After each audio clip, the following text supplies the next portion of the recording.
નમસ્કાર. ચાલો આજે વાત કરીએ ભાષાના એકદમ પાયાના ઘટક વિશે, એટલે કે નાઉન, જેને આપણે ગુજરાતીમાં સંજ્ઞા કહીએ છીએ.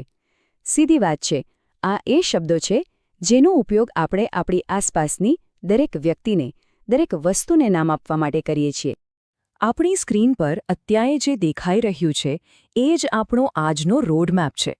આ એક માર્ગદર્શિકા છે જે આપણને નાઉનના અલગ અલગ પ્રકારોની સફરમાં મદદ કરશે. અને સારી વાત એ છે કે આ દ્વિભાષી છે, એટલે દરેક કોન્સેપ્ટ એકદમ સ્પષ્ટ રીતે સમજાઈ જશે. તો ચાલો એક રસપ્રદ સવાલથી શરૂઆત કરીએ. જરા વિચારો, એક શહેર, એક કુટુંબ, ખુશી અને ગુજરાત, આ ચારેયમાં એવી કઈ વાત છે જે કોમન છે?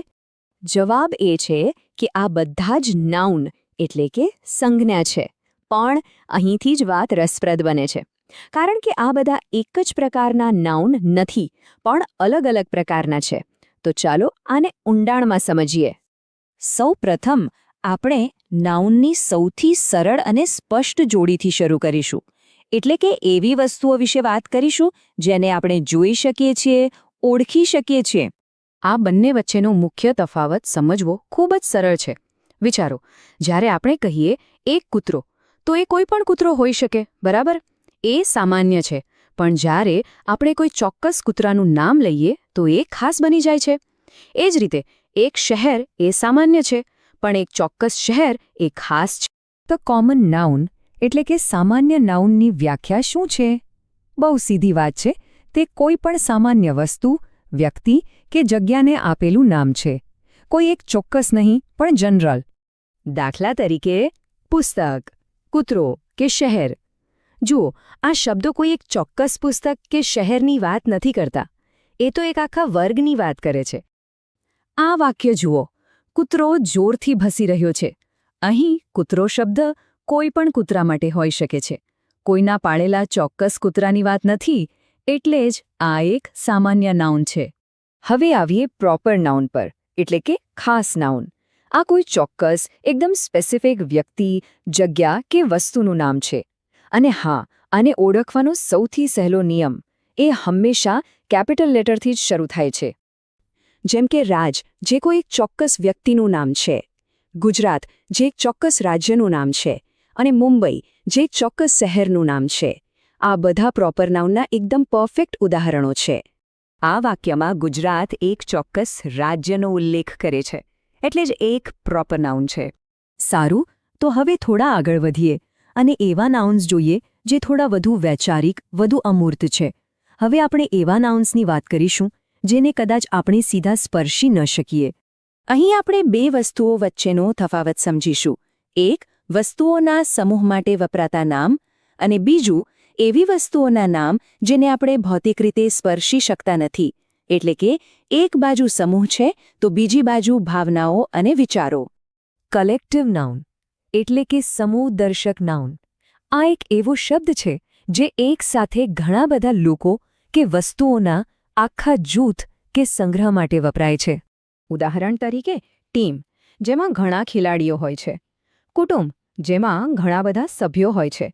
કે પછી જૂથ, જેમાં ઘણા લોકો હોય છે. આ વાક્યમાં જુઓ, કુટુંબ શબ્દ ભલે ઘણા લોકોથી બનેલો હોય, પણ વાક્યમાં તે એક જ એકમ તરીકે, એક સિંગલ યુનિટ તરીકે કામ કરે છે. અને હવે સૌથી અમૂર્ત પ્રકાર, એબ્સ્ટ્રેક્ટ નાઉન.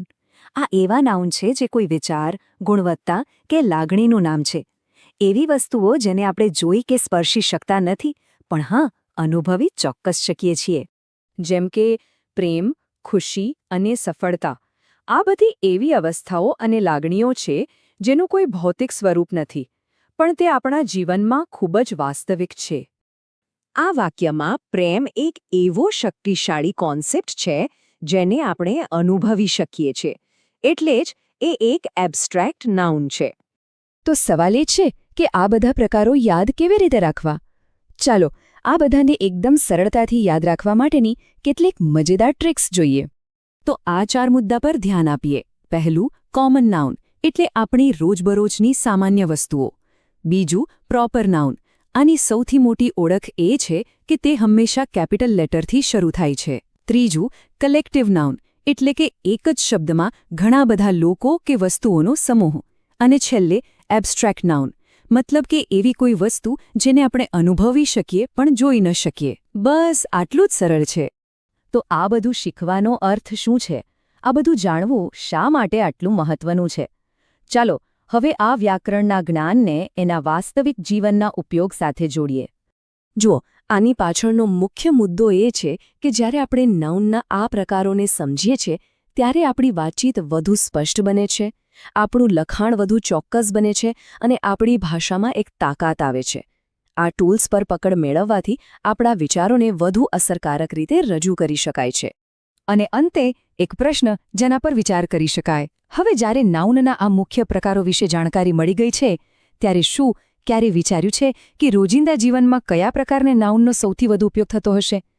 આના પર વિચાર કરવાથી ભાષા સાથેનો આપણો સંબંધ વધુ મજબૂત બની શકે છે.